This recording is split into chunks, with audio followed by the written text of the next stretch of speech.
1019 WDET FM. I'm Tia Graham. Rouge Park is turning 100 this year. In the last few decades, the park has started to turn a corner and offer more services and recreational fun to city residents. At 1,200 acres, Rouge Park is the city's largest park. It has provided green space for Detroiters for generations. It was so popular at one point, it attracted international crowds. Like the city, the park fell on hard times and wasn't as welcoming as it had once been. But the park remained a staple in the city and in many Detroiters' hearts. Paul Stark is a trustee on the board of directors and chair of the History Committee for the Friends of Rouge Park. It's a nonprofit organization that helps restore and protect the park. WDET Intern Lauren Myers spoke with him to learn more about the history of the park. So, Paul, thanks for speaking with us. First, can you take us back to a little bit about Rouge Park's origins and when and how it was founded? Well, it's really a pretty amazing story. A lot of things all came together at once. At that time, that was Detroit was really growing very, very quickly. And so developers were developing businesses and homes. And Detroit was really falling behind in the amount of green space and parks compared to other American cities. And a couple of really visionary city officials from the Parks and Rec Department and the City Planning Commission put a $10 million bond on the ballot. In $25, that's like $200 million. And Detroiters passed that in 1919.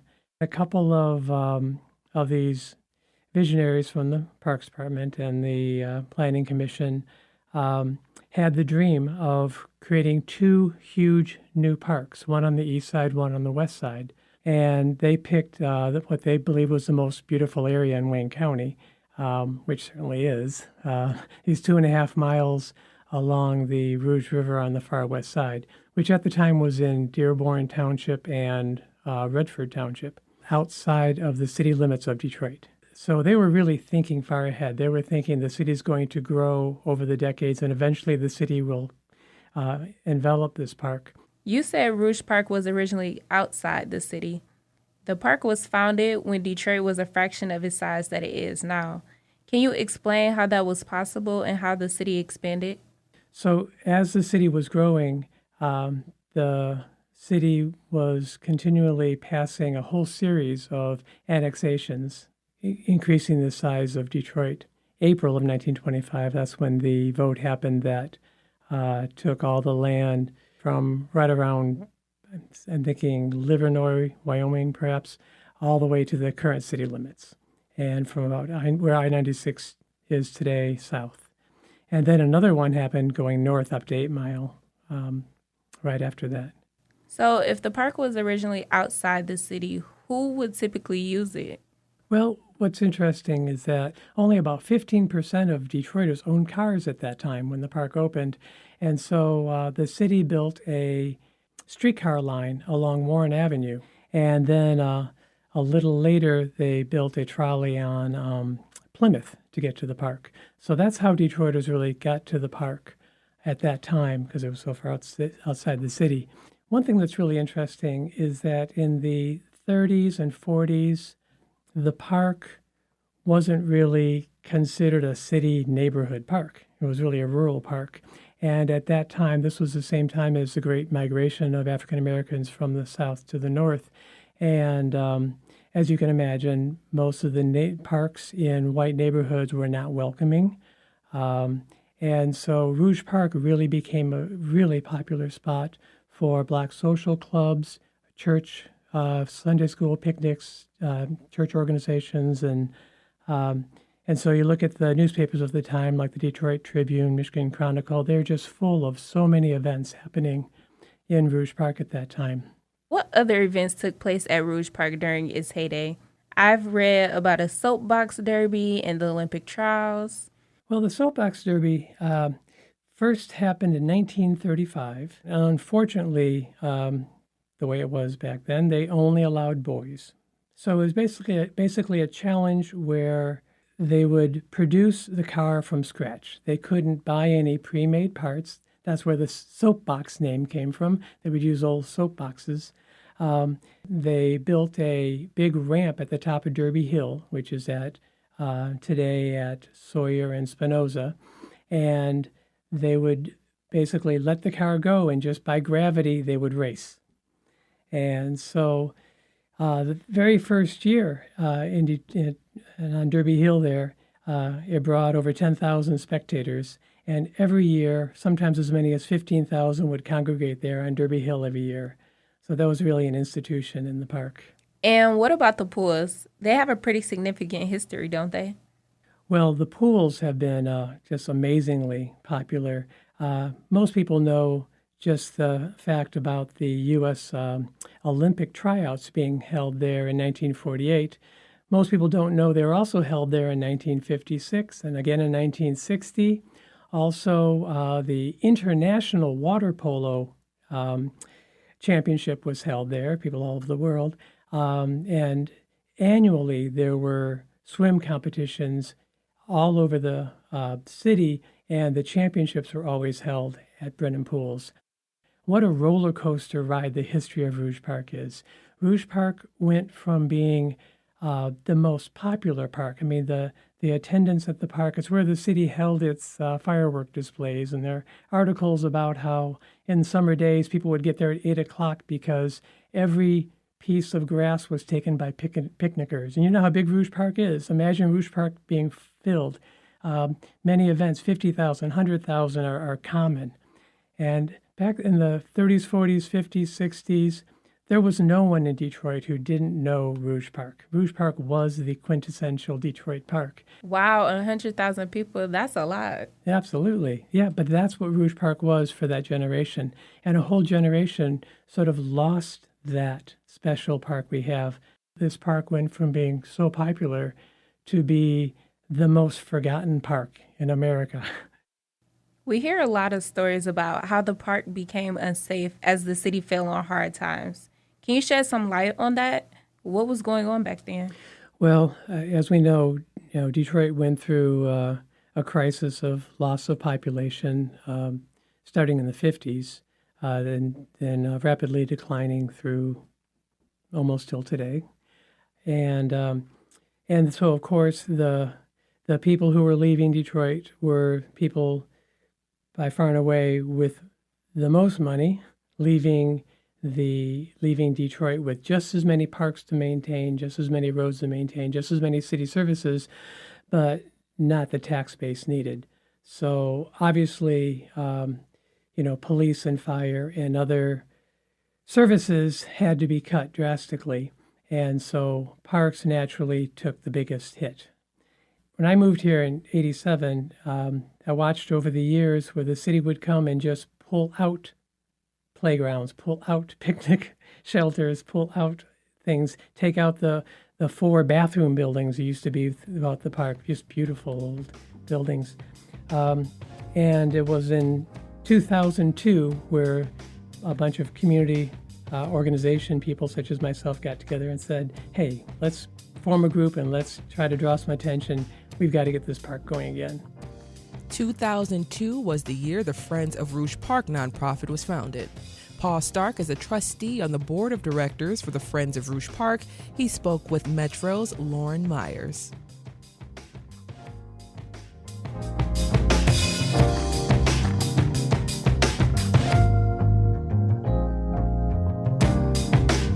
Coming up, we will hear residents' memories from Rouge Park, and we'll hear how the Friends of Rouge Park nonprofit is planning for the next 100 years. Stay right there. This is the Metro on WDET.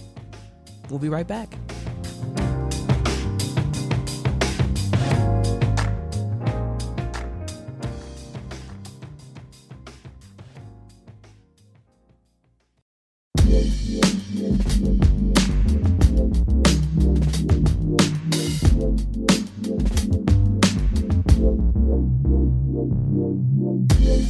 Welcome back to the Metro on 101.9 WDET FM. I'm Tia Graham. For a number of years, the city, because of its decline, was unable to keep up with Rouge Park. Rouge Park was no exception to this But in the last few decades, there has been more attention paid to the park from the city, nonprofits, and community leaders to make sure it stays in good shape. Through it all, the park remained a destination for many residents in the part of the city. It was my neighborhood park growing up. My family and I would spend countless hours in the parks, immersed in all the things that it had to offer, like the swimming pool as well as the golf course. We moved away at one point, but there were still many families that created memories in Rouge Park. Producer Cary Jr. II visited Rouge Park with me to talk to some of the people who frequented. Then we sat down to debrief about our experiences. How familiar are you with Rouge Park? Well, the first home that I grew up in Detroit was on Evergreen and Plymouth. So I grew up right down the street pretty much from Rouge Park. So we would either walk up there, took a little bit, but we would either walk up there or we would bike up there, or my parents would drop us off. But I just remember walking to the park or see my brother walk to the park and stopping to get a slice of pizza or stopping at the Coney up there. That's still there actually, Olympia Coney Island. And stopping and getting 2 conies and a fry and a pop for $5. That was pretty much a lot of what I knew of Detroit until I was about 6 or 7 years old, was just that little stretch of Plymouth and the park. And so what is this? This is late 90s? Yeah, I was born in 92, so. What games did you play when you all did go to the park? We did not have too much of a playscape, or there weren't too many kid things to do at the park, but there were a set of swings and a slide. Every once in a while we might bring some chalk out. We might play with the chalk. Mm-hmm. We would play like we were playing tennis. We weren't playing tennis. But when there were tennis courts up, we would play tennis, fake tennis. So then what does Rouge Park then kind of mean for you, I guess, at that time? Well, at the time, a little bit of an escape, a little bit of a place to go, meet up with friends, have a good time. All right, set the scene for me. Are you in the parking lot? I'm not parking. Other people parking. I'm just rolling through. That's usually what I do. Okay. I just do a nice little ride through if I'm deciding to go to my mom's or whatnot. But I'm on Plymouth, and that's where you'll see the giant parking lot where all the cars are just parked with the food truck and stuff like that. You're just looking at people, waving at some folks that you may know, listening to some music, admiring some beautiful cars. That's one of my favorite things. What kind of cars you seeing? Sometimes you might see the Corvette car clubs or the Mustang car clubs, the Ram car clubs, the old school Cadillac car club. I mean, there are so many different car clubs in the city of Detroit. So you're definitely going to run into a car club. And then you're going to run into some of the younger folks who are the dating apps in real life. Okay. I got to get people to understand. I got to get people... I don't know how to talk about certain stuff anymore. It's just dating. That's crazy. There was a thing before dating apps, Tia. I know. Called dating, where you would just meet up with those people in real life and then you would talk. That's how that used to go. You would think that I couldn't think. Dating. Mm-hmm. What else are you seeing? What are you hearing? Music. Lots of music. The music is usually, once again, younger, so you're going to hear Detroit rap, Sada Baby, Skilla Baby, and I'm talking about now. You might even hear Cash Doll. You're hearing Detroit rappers. But that's just one section of the park, because as you're going through Spinoza Drive, there's a police shooting range, but then once you get in that area, there's all of the playscapes, and that's where all the true, family reunions may happen, or, barbecues or birthday parties. You'll see them happening right there at, Joy and Spinoza. Watching people, ride their bikes through the park or just sit there with literally just sitting in the middle of a field. It's been one of the best things to see from Rouge Park and its growth. So some sides of Rouge Park are really hype, really lit, and some sides are just for chilling, cruising, riding your bike, taking a walk, and dealing with nature. That's the other side of Rouge Park. All right, Tia. So you and I went to Rouge Park and we spoke to some people about their experiences there. And we heard a lot about the difference between the Rouge Park of the past and how much it's changed. And the first person I wanted to speak about is Will Hawkins, who we met, who was, I think they were driving trucks. They were driving, Ram trucks, pickup trucks? The Ram, yeah. Did your family come to the park often? My boys and my brothers, my sisters, yeah. Parents, no. That's fair. You ain't want parents up here. That's fair. Shooting every night. A beat down a couple times a night. Yeah. There was a part and there was a time, I don't want to talk bad about my city. But there was a part in a time where it wasn't safe to go to the park at a certain time. Right. After the crowd it'd get rowdy. Mm-hmm. Almost everyone we spoke to at the park, to some degree, kind of alluded to that there was just a lot of behavior that, wasn't safe that was going on in the park for a time. Do you remember the mother and daughter that we spoke to? Mm-hmm. Crystal and Amber Moore. Amber told us a story about when she came to Rouge Park as a kid with her father, and she was wearing a lot of jewelry. And we came up here, I don't know, for some reason, he brought me up here with all my jewelry and everything on, right? To come play at the park. So back then, I was very, very green, very naive, right? Because I'm thinking, oh, yeah, we all having fun. We all been playing, and we all playing. So one of the kids was like, oh, my gosh, can I hold your earrings? I was like, yeah, you can hold them. And then he came up like, can I hold your bracelet? Why did I get robbed at Rouge Park? She got robbed. I mean, I was the kid of the neighborhood, so I knew. As soon as she said that, I said, they stole your stuff. So I give back to my dad. He like, what the hell happened to all your stuff? I'm like, oh yeah, the kids was just playing with it. They said they'd give it right back. He looking at me like, man. Got robbed at the park. And there was screw bags. I said, how the hell they took the screw bags sat down, out? sat there, took their time. Took them out. I think universally, though, everyone we spoke to talked about how it used to be versus how it is now, and how happy they are that the park has grown. And she used to be like, Mom, why you bring me out here? It's nothing to do. But it was the park. But now we riding out here, look at it now. They got the playground, they got the swimming pool open. On the side over here on Joy Road side, they have the stuff for the children, the grass is green. I mean, I just love it. Mm-hmm. So that's why I came out here. And how has it changed over the years? Oh, it's changed a lot. Better for good? It changed for the better. So at times, you get it get crowded up here, but don't nothing ever jump off. Everybody just here to relax, talk some drink, whatever. Yeah. But nothing never jump off anymore. Not like it used to do back in the day. When I first came, it wasn't even like this. When did you start coming?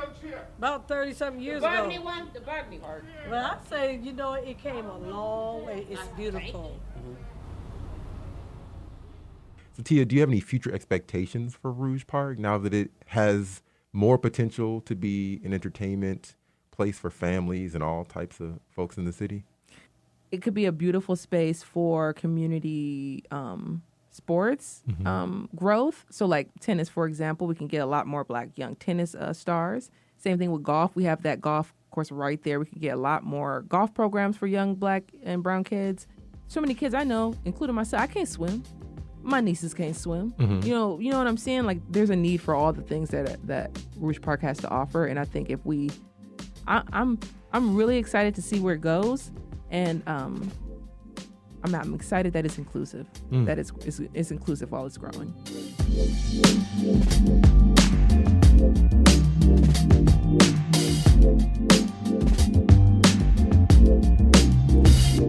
As you heard, Rouge Park has changed for the better in the last few years, and we wanted to speak with one of the organizations responsible.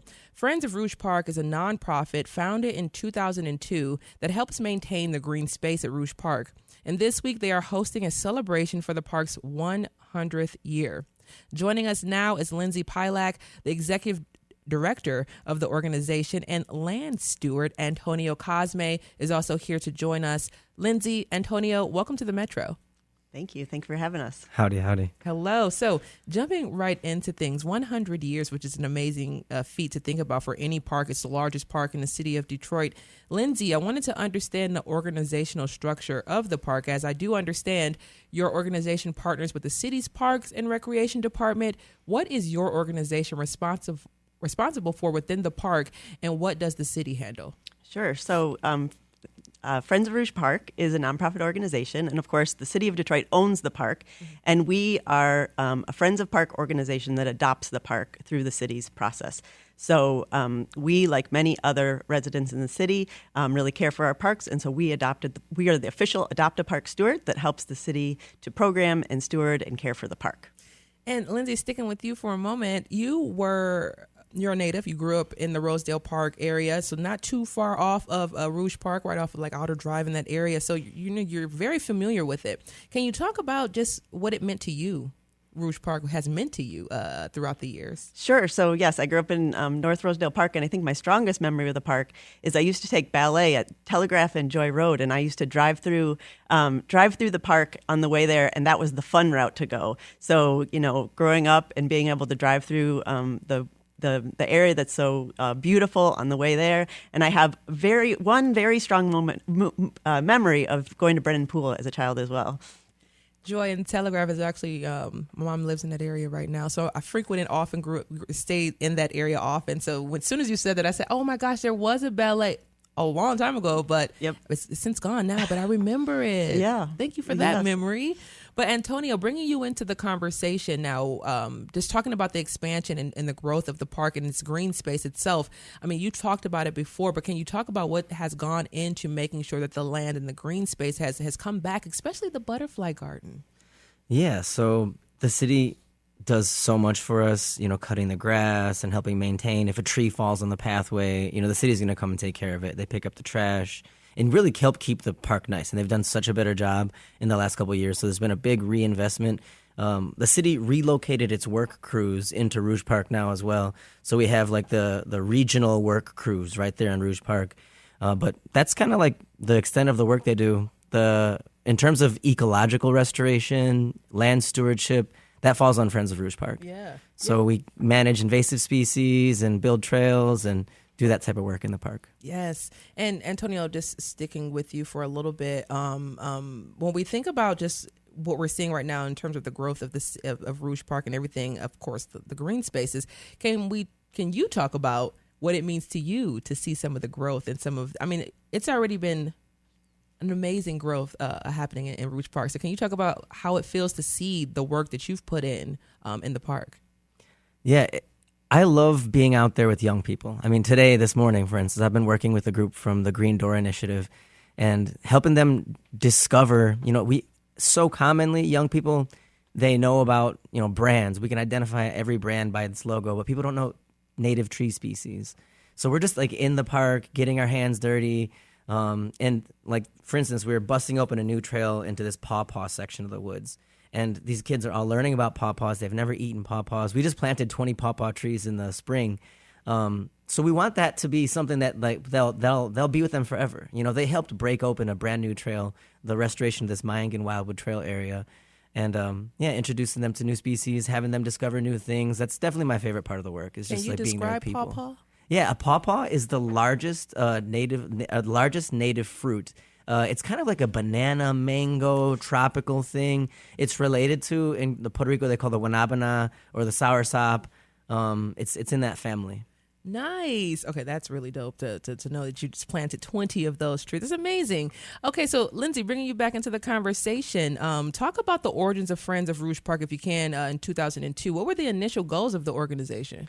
So in 2002, as Paul was saying, I think the organization first started with residents who were really concerned about really protecting and preserving the park. So really trying to make sure that park stayed accessible to residents. At a point it was going to be sold off, so they really fought to save the park. And then for years and years and years, Friends of Rouge Park has really been doing so much stewardship work. Every year we do an annual park cleanup, cleaning up trash you wouldn't believe, pulling things from the river and from the park, really to make it, again, protect nature and make it a safe and beautiful place for residents to have access to that green space. Love that so much. You're listening to The Metro on 101.9 WDET FM. I'm Tia Graham. Rouge Park is 100 years old this year, and we have been discussing its history and impact on Detroiters. I'm joined by Lindsay Pielack, the executive director of Friends of Rouge Park, and Antonio Cosme, the land steward for the organization.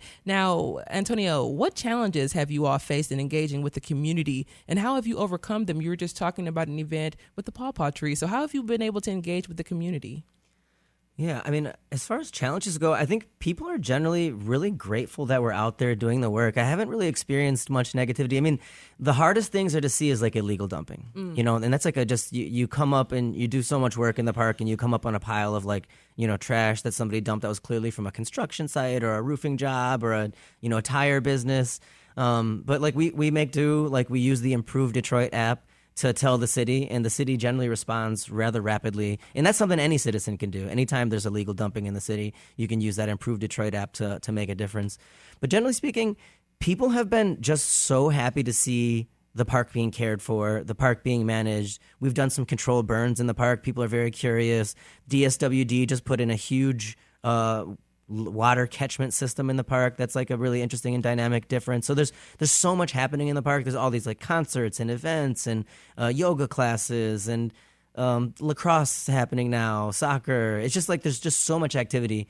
And every time I go in the park and just visit just on my own when I'm not even working, I encounter a new community of people who are using it in some unique and interesting way. And that's what, Friends of Rouge Park is ultimately here to do, is to bring those people into the fold. And we're like a coalition organization on top of a membership organization. So people can join for $5, get all the updates, but then organizations can join and be a part of the Friends of Rouge Park family, and participate and stay engaged that way.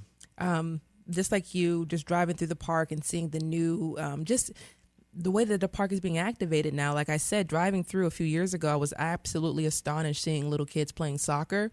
And I just thought to myself, this is the dopest thing I've seen in so long at this park, because it's being used and finally being used in a constructive way. And that was just so great to see. And to see now there's lacrosse and the pool just reopened again, which is once again super exciting. I want to bring Lindsay back into the conversation because I do want to talk about this weekend. It is happening, the celebration of 100 years of Rouge Park, June 27th through June 29th. What do you have on the schedule? Talk a little bit about putting that together. I know you guys are still probably running around putting everything together. It's going to be a really great weekend. So yes, we have three days of activities. On Friday, we're kicking it off from 5 to 8 p.m. It's at Joy and Spinoza at the Cozy Corners. And we are partnering with the city for their summer music series. So we're the first stop. The jazz will be the feature on Friday evening. We're also having a centennial reception, a fundraiser for our organization. And then Saturday and Sunday, the fun will continue from 12 to 5.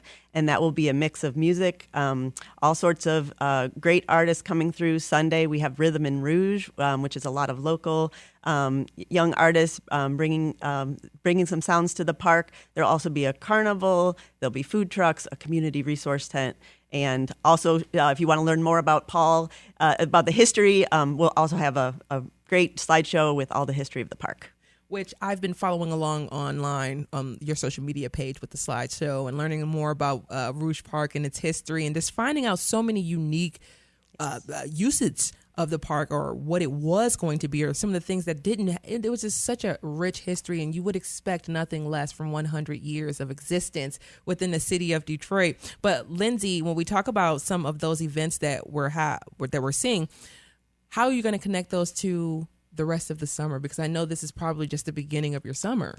Yes, and I think it's so exciting. So I just started as the executive director, the first for the organization in January, and my jam was going to Brennan Pools. I'm a swimmer, so I'm there every week. But when I started in January, every day since, I've learned something new about the park, and I'm hoping that this celebration can be a way for people to come and celebrate, the great history of the park and everything happening, but then also to connect to the other activities. There are so many other organizations in the park that are doing great work, from DBCFSN with the D-Town Farms, yes, to the Detroit Aero Modelers, the Buffalo Soldiers, all of the sports activities. Detroit Parks Coalition is our partner to bring in the Pistons Neighborhood Program. Yoganic Flow does yoga. We have a walking club that meets on Tuesdays and Thursdays. So there's really something for everyone, and we hope that this weekend will just raise awareness of how great Rouge Park is, and that there's something for you all to come back to. And the prairie, as you were mentioning, we have a 70-acre restored prairie in the park. And I can't wait to experience it. In July and August, we'll do several nature walks with just, experiencing butterflies and so many other things. We're going to partner with the Detroit Public Library to do an activity for kids. And so just so many opportunities. And again, I am every day learning so much more. So follow along with us, and we will, give you a lot of opportunities to explore Rouge Park in the way that you would like to. Which I love. Antonio, just bringing you back into this conversation. We've got about 2 or 3 minutes or so here to go, but I do want to ask you about the plans for the park's future as well. Like, where do you see the park going, especially when we talk about just the expansion of programs and green spaces and community engagement? Yeah, I mean, the city, you have an opportunity to help guide that future by participating in the planning process for the park. So Friends of Rouge Park is going to be undergoing a strategic planning process with the city of Detroit and, partners who will be helping facilitate that. And, we're going to be there helping advocate for the future, more trails, a restoration of the river. There's a lot of beautiful things I would love to see in the park. Yeah. Our sugar bush maple syrup operation is there. We just got $180,000 from the state to build a trail and improve that section of the park. Congrats. Yeah, thank you. I mean, there's so many exciting things. A brand new rec center is happening there. The city just appointed some money to repair this nursery building. I would love to see more like folk school sort of type programming so people could learn traditional skills. But there's so many opportunities in the park. We're going to be getting a birding tower in Lasser Marsh type of thing. So there's just a lot of good things coming. The Birder Tower, which I love hearing so much. David Lyons, executive producer of the Metro. If you're listening, they have something for you coming. A Birder Tower. It's coming for you, Dave. But lastly, before I let both of you go, what is one thing you want people to know about this upcoming celebration and what, parking or anything like that? What should people know? Sure. So again, the celebration's right at Joy and Spinoza, and so the street will be closed off from Joy right to where right in there. So there'll be parking throughout the park. You can just park throughout the extensive Rouge Park area, and we'll welcome you there. We have lots of water on hand, but just come to the park, and we'll look forward to seeing you there. Antonio? Yeah, follow us on Instagram. Stay engaged. Turn on notifications. We post a lot of opportunities to come to the park, to work in the park, to get your hands dirty, to learn about flowers and bees and butterflies and trees and bats. And I was looking at these baby turkeys today, and I thought they looked like guinea fowl. I didn't know, but they were calling this morning. It was really special. So there's just every day there's some unique opportunity to be engaged in the park. While I have you here, there are turkeys there. Yeah. So I did see a turkey the other day driving through the park. Okay, because I was driving. I said, "Is that a turkey?" It was a turkey. Yeah. Okay, all right, it was a turkey. Thank you for letting me know, Antonio. Yeah. But we will have you both back on soon, and definitely want to talk about the deer and deer culling within Rouge Park and in southeastern Michigan for sure. Lindsay Pielack is the executive director of Friends of Rouge Park. Lindsay, thank you for joining us on the Metro. Thank you so much. Antonio Cosme is the organization's land steward. Thank you, Antonio, for joining us today. Yeah, my pleasure.